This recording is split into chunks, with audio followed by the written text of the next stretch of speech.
Hello YouTube world, Pretend Farmer here. Not a real farmer, just pretending. Today we're going to talk about a very important subject, predator proofing your chicken coop and run. This is important because we all know everything out there loves to eat chicken, and that's a bad thing if you're trying to keep your chickens alive. Let's get into it. Now this all depends on where you live.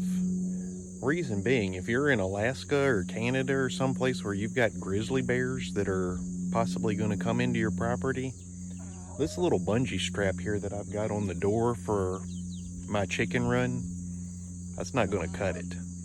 We don't have grizzlies here, and I've never had any bears come on my property. So really, for me, this works. All the fence is buried underground. That's a good idea because a raccoon or something, a fox, dog, they can all dig underneath your fence pretty easily if it's not buried. Especially at nighttime is when that is probably most likely to happen. Also, this is my extended run area. This just has bungee straps, mainly just to hold the door shut so that chickens can't get out. It's not really designed to keep predators out. But during the daytime, your predators that come in are not going to be the kind that are going to rip that door open. During the daytime, I'm concerned about hawks. And that's why above me, you see that I've got netting over the entire limited free range area here.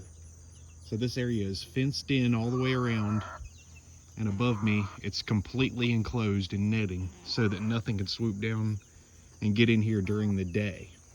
Now at nighttime, whenever your nocturnal creatures like raccoons and foxes do come out, things that could get in here and do some serious harm to my chickens, that's when this door comes into play. This door is for what I call their secure run, and it's got a hard bolt latch on it. That is not going to allow much of anything to get in there. And at that point, something would have to get through that door, which would not be impossible. Then it'd have to get through this door, which would be extremely difficult. And then my third measure of protection, even if something does all that, it still has to go up through this door, which I close for the actual coop. So as you can see, several layers of protection to keep critters like foxes and raccoons out, as well as hawks.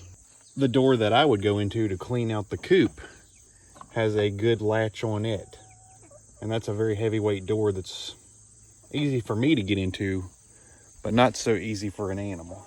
The only time my chickens are vulnerable is when they're free ranging, and for that you either have to have a dog or two, maybe a couple roosters to help protect them.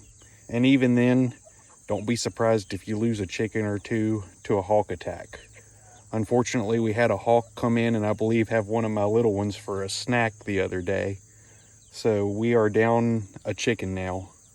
It was just a couple weeks old. And even though I had the chickens pinned up, it was able to squeeze through the bars and get out in the yard. And I'm pretty sure that's when the hawk got it. So these are just things that happen when you have chickens. If you got chickens, you're going to occasionally have disappointments.